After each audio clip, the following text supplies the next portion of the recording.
마태복음 6장 25절에서 34절입니다. 그러므로 내가 너희에게 이르노니 목숨을 위하여 무엇을 먹을까 무엇을 마실까 몸을 위하여 무엇을 입을까 염려하지 말라. 목숨이 음식보다 중하지 아니하며 몸이 의복보다 중하지 아니하냐. 공중의 새를 보라. 심지도 않고 거두지도 않고 창고에 모아 들이지도 아니하되 너희 하늘 아버지께서 기르시나니 너희는 이것들보다 귀하지 아니하냐. 너희들 중에 누가 염려함으로 그 키를 한 자라도 더할 수 있겠느냐. 또 너희가 어찌 의복을 위하여 염려하느냐.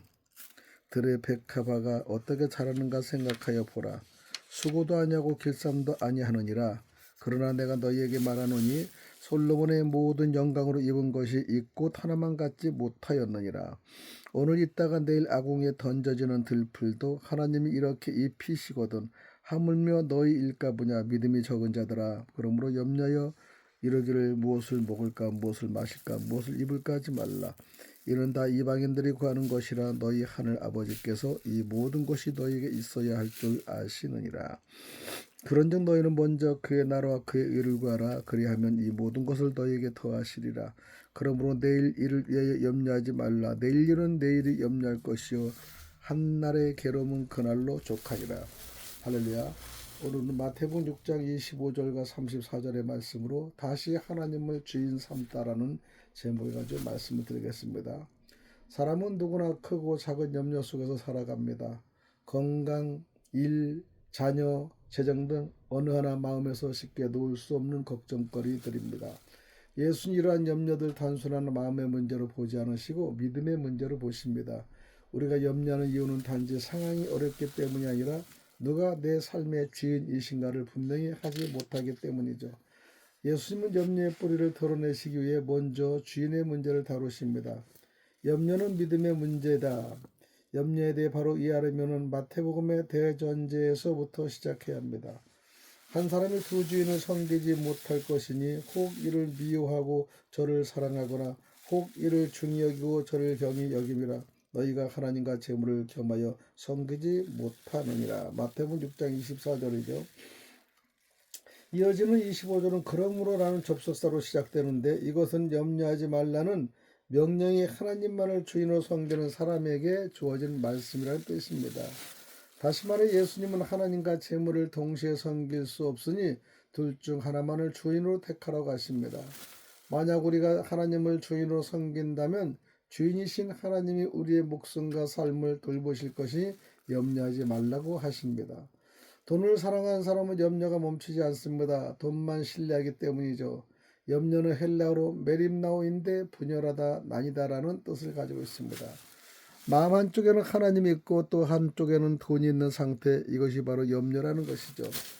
하나님이 사람을 창조하실 때 인간의 마음은 하나님만을 사랑하고 신뢰하며 주인으로 섬겼습니다. 그때 인간의 마음에는 염려가 없었습니다. 그런데 이 염려가 언제 우리 안에 들어왔을까요? 바로 죄를 범할 때였습니다. 선악을 알게 하는 나무의 열매를 보며 꼭 먹고 싶은 탐욕스러운 마음, 즉 탐심이 생겼습니다. 창세기 3장이죠. 그 탐심이 하나님만을 주인으로 섬기던 마음속으로 파고들었고 결국 그렇게 탐심으로 인해 죄를 범하게 되었습니다. 그 결과가 바로 염려입니다. 자신의 죄가 드러날 것에 대한 염려, 상대가 나를 받아들이지 못하는 것에 대한 염려, 먹고 살 것에 대한 염려, 남보다 못한 것에 대한 염려가 인생을 지배하기 시작한 것이죠. 메림나오는 즉 마음이 분열되어 하나님과 탐심이 동시에 들어온 순간 염려가 시작된 것이죠. 그런 의미에서 염려는 단순한 기질이나 상황의 문제가 아니라 근본적으로 믿음의 문제이죠. 염려하는 사람의 마음 상태 자체가 하나님의 의도하신 바와 다르다는 것입니다. 그래서 성경은 믿는 이들에게 그토록 염려하지 말라고 구합니다. 아무것도 염려하지 말고 다만 모든 일에 기도와 간구로 너희 구할 것을 감사함으로 하나님께 아뢰라. 빌립보서 4장 6절의 말씀대로 이처럼 염려는 하나님과 탐심 사이에서 믿음을 가르는 문제입니다. 우리의 마음속에 무엇이 자리 잡고 있는지를 증명하는 문제이죠. 두 번째는 내 보물이 있는 곳에 내 마음이 있다고 합니다. 탐심의 가장 대표적인 것이 바로 돈이죠. 물론 돈 자체가 나쁜 것은 아닙니다. 사도 바울도 돈을 사랑하며 일만하게 뿌리라고 디모데전서 6장 10절에 말씀했습니다.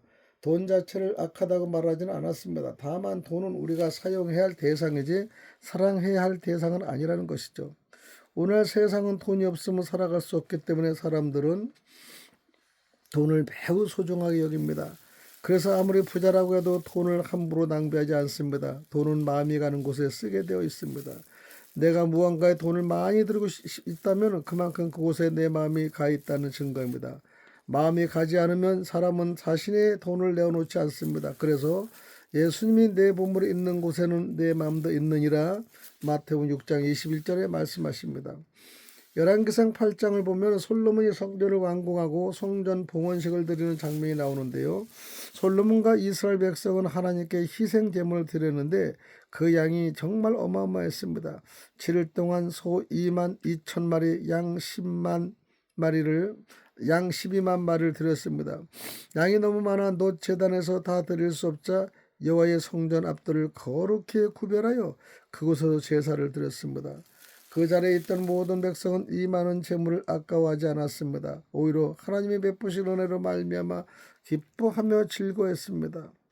그들은 하나님께 드림으로 누리는 기쁨을 맛본 것이죠. 예수님이 한 가난한 과부가 두 렙돈을 헌금하는 것을 보고 이 사람이 그 누구보다 하나님께 제일 많이 드렸다고 말씀하셨습니다. 마태복음 12장 42절과 누가복음 21장 2절입니다. 왜 예수님은 헌금 옆에서 사람들이 헌금하는 모습을 지켜보셨을까요? 그것은 헌금을 통해 그 사람의 신앙을 가늠해 보시기 위함입니다. 예수님은 헌금이 많고 적음 보신 것이 아니라 그 사람이 형편에서 얼마만큼을 드리고 있는지를 보고 계신 겁니다. 부자의 헌금에 비하면 과부의 두 렙돈은 너무나 적지만 그것은 과부의 전 재산이었습니다. 복음서를 보면 예수님은 생각보다 돈과 재물에 관한 말씀 많이 하십니다. 그만큼 사람의 마음에 돈에 매여 있다는 사실을 아셨기 때문이죠. 누가복음 12장에서도 어리석은 부자의 비유를 통해 우리에게 돈과 재물에 대한 깨달음을 주십니다. 그 부자는 밭의 소출이 전보다 더 풍성해져 곡식을 다 담을 창고가 부족했습니다. 그는 고민 끝에 지금 있는 곡간을 헐고 더 큰 곡간을 지어 곡식을 쌓아두려고 말합니다. 누가복음 12장 18절이죠. 그런 부자를 보고 예수님 말씀하십니다. 어리석은 자여, 오늘 밤에 내 영혼을 도로 찾으리니 그러면 내 준비한 것이 누구의 것이 되겠느냐 하였으니 자기를 위하여 재물을 쌓아두고 하나님에 대하여 부유하지 못한 자가 이와 같으니라. 누가복음 12장 20절에서 21절입니다. 예수님 왜 이 부자에게 어리석다고 하셨을까요? 창고를 더 크게 지은 것 때문일까요? 아닙니다. 그는 먼저 풍성한 소출을 자신의 소유로 착각했습니다. 그래서 많이 모아두었으니 이제는 안전하다고 믿는 것이죠. 뿐만 아니라 자신의 생명까지도 자기의 것으로 여겼습니다. 하나님이 생명의 주관자이심을 망각한 것이죠. 하나님이 그 영혼을 거두어 가시면 아무것도 아닌 재물과 자신에 대해 지독히도 집착했습니다. 만약 이 부자가 내 삶은 하나님이 주관하신다라는 사실을 믿었다면 어떻게 됐을까요? 그의 소출이 풍성한 것을 하나님의 은혜로 여겼을 것입니다. 씨를 뿌리는 것은 사람이지만 자라게 하시고 열매 맺게 하시는 분은 하나님이기 때문이죠. 또한 늘어나는 곡식을 담게는 창고가 작다고 걱정하기보다 이웃을 돌아보았을 것입니다. 돈이 내 인생의 주인이 되지 않고 그것을 사랑하지 않으려면 하나님이 내 인생을 주관하시고 책임지신다는 믿음이 필요합니다. 하나님이 우리와 함께 하신다는 믿음, 그리고 그분이 우리 인생의 주인이심을 신뢰해야 돈의 유혹을 이길 수가 있습니다. 재물이 주인 될 때 무너지는 것들을 살펴보면 이렇습니다. 첫째, 재물이 하나님을 대신해 주인자를 차지합니다. 디모데전서 6장 17절에 내가 이 세대에서 부한 자들을 명하여 마음을 높이지 말고 정함이 없는 재물에 소망을 두지 말고 오직 우리에게 모든 것을 후히 주사 누리게 하시는 하나님께 두며. 디모데전서 6장 17절입니다. 많은 사람들은 눈에 보이는 현실에 영혼의 닻을 내리고 살아가려 합니다. 그러나 이 세상 어디에도 우리의 마음을 영원히 안전하게 붙들어 줄 자리는 없습니다. 그 자리는 오직 하나님께만 있습니다. 그럼에도 우리는 신앙생활에서도 겉핥기식 만족에 머물면서 형식적인 예배, 기도 모임에 참여하는 것만으로 스스로를 하나님 중심으로 살고 있다고 착각할 때가 많습니다. 하지만 하나님 중심의 삶이란 하나님을 삶의 주변이 아니라 가장 중심의 첫 번째 자리에 두는 것이죠. 그 자리를 재물이 차지하는 순간 하나님은 자연스럽게 뒷전으로 밀려납니다. 그래서 성경은 재물에 소망을 두지 말고 하나님께 소망을 두라고 경고하는 것이죠. 이 진리를 보여주는 한 예가 마더 테레사 수녀의 고백입니다. 테레사의 수녀는 인도 콜카타에서 단 산페니를 가지고 보육원을 지도했습니다. 그 소식을 들은 원장 수녀는 정색하며 말했습니다. 테레사, 산페니는 보육원 지을 수 없어요. 그것으로 아무것도 할 수 없답니다. 그때 테레사 수녀가 잔잔한 미소를 지으며 대답했습니다. 네, 맞아요. 산페니로는 아무것도 할 수 없어요. 하지만 하나님이 함께 하시면 이 산페니를 가지고도 어떤 일이든 할 수 있습니다. 그에겐 중요한 것은 돈의 액수가 아니라 하나님이 함께 하시는 가였습니다. 돈을 의지하는 사람에게는 3페니는 부족한 숫자이지만 하나님을 의지하는 사람에게는 3페니조차 하나님이 역사하실 씨앗이 될 수 있습니다. 재물을 기준으로 판단하는 순간 하나님은 계산식에서 사라집니다. 그러나 하나님을 먼저 염두에 두는 사람에게 재물은 조건이 아니라 도구가 됩니다. 결국 중요한 것은 얼마나 가지고 있느냐가 아니라 누구를 신뢰하고 있느냐입니다. 재물을 바라보는 시선이 하나님을 가리면은 재물은 우상이 되고 우리는 그 종이 되죠. 그러나 하나님을 먼저 바라보는 사람에게는 재물이 장애물이 되지 않습니다. 둘째, 탐욕은 채워도 채워지지 않습니다. 어느 바다 위에 갈매기들이 먹이를 찾아 날아다닌다고 있었습니다. 그때 한 갈매기가 커다란 물고기 한 마리를 발견하고는 재빨리 내려와 낚아챘습니다. 혼자 먹기에 너무 큰 물고기였기에 다른 갈매기들도 함께 데려와 나누어 먹으려 했습니다. 바로 그때 나이 많은 갈매기 한 마리가 혼자 독차지하려고 물고기를 통째로 삼키려 했습니다. 하지만 물고기의 날카로운 비닐 때문에 목구멍이 찢어져서 물고기를 먹지도 못한 채 고통스러워서 죽고 말았습니다. 석유 재벌인 존 디 록펠러는 한때 미국 전체 경제의 1%를 혼자 움직일 정도로 거대한 부를 가진 사람이었습니다. 그에게 기자가 물었습니다. 당신이 정말 원하는 돈의 액수는 어느 정도입니까? 그는 잠시도 망설이지 않고 이렇게 답했다 합니다. 지금보다 조금만 더 있으면 만족할 것 같습니다. 하지만 그는 이미 세계 최고 부자였습니다. 그런데도 그에게는 만족감이 없었습니다. 말년에 그는 이런 고백을 남깁니다. 나는 돈으로 모든 것을 살 수 있었지만 돈은 나에게 평안과 건강과 참된 기쁨을 주지 못했다.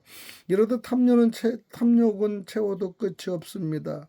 재물의 마음을 뺏기면 하나님을 의지하지 않고 재물에 의지하게 됩니다. 셋째, 재물은 사람을 교만하게 만듭니다.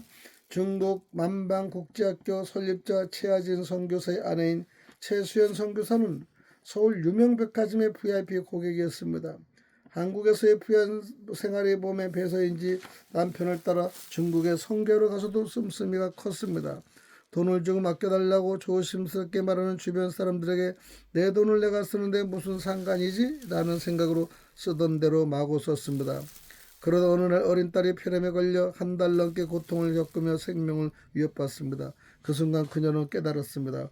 돈으로는 성교도 생명도 지킬 수 없구나. 내가 의지한 재물이 오히려 하나님을 의지하지 못하게 했구나. 그러고 그녀는 내 돈으로 하는 사역이라는 교만을 내려놓고 하나님을 전적으로 의지하게 되었다 합니다. 재물은 좋은 도구가 될 수 있었지만은 한순간에 하나님을 잊게 만드는 가장 위험한 유혹이 될 수도 있다는 것이죠. 그래서 교만이 늪에 빠지게 되는 것입니다. 어떤 도공이 흙으로 아름답고 멋진 잔을 만들었습니다. 이 잔을 본 사람은 모두 한결같이 잔을 칭찬했습니다. 그저 잔은 점점 자만해져서 도공의 고마움을 새까맣게 잊어버리고 말았습니다. 그때 도공이 말했습니다. 잔아, 넌 스스로 아름답고 빛난다고 생각하는구나. 그래 너는 흙을 빚어 만든 나의 작품일 뿐이야. 너 스스로 존재할 수 있다면 나 없이도 존재해 보아라. 잔은 아무 말도 할 수 없었습니다. 존재 자체가 은혜였다는 사실을 깨달았기 때문이죠. 우리 역시 하나님 없이도 스스로 설 수 있다고 착각하는 순간 교만은 우리 마음의 자리를 잡는 것입니다.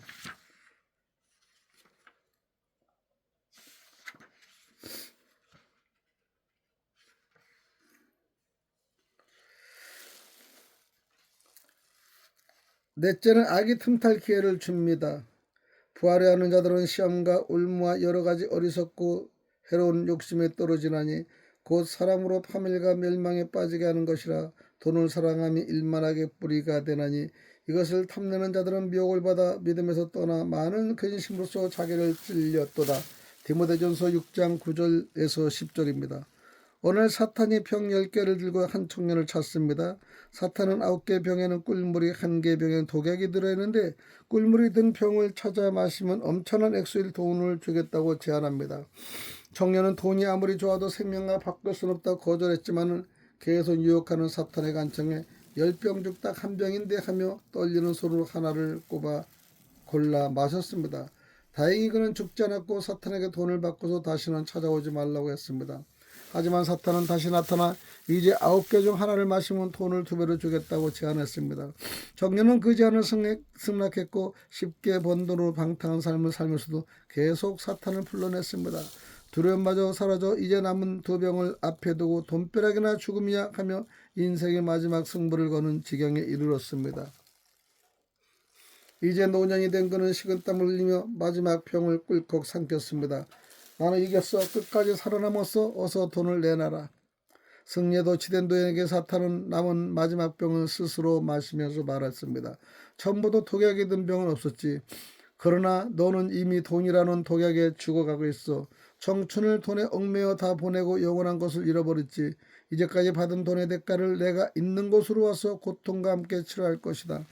돈은 좋은 종이 되기도 하지만 나쁜 주인이 될 수도 있습니다. 돈이 말하기 시작하면 진리가 침묵합니다. 돈을 시간보다 소중히 여기면 그 때문에 잃어버린 시간은 돈으로 살 수 없음을 망각하고 맙니다. 나를 위해 쓴 돈은 내 목에 매달릴 연자 맷돌이요 다른 사람에게 나눠준 돈은 천사처럼 나에게 날개를 달아줍니다.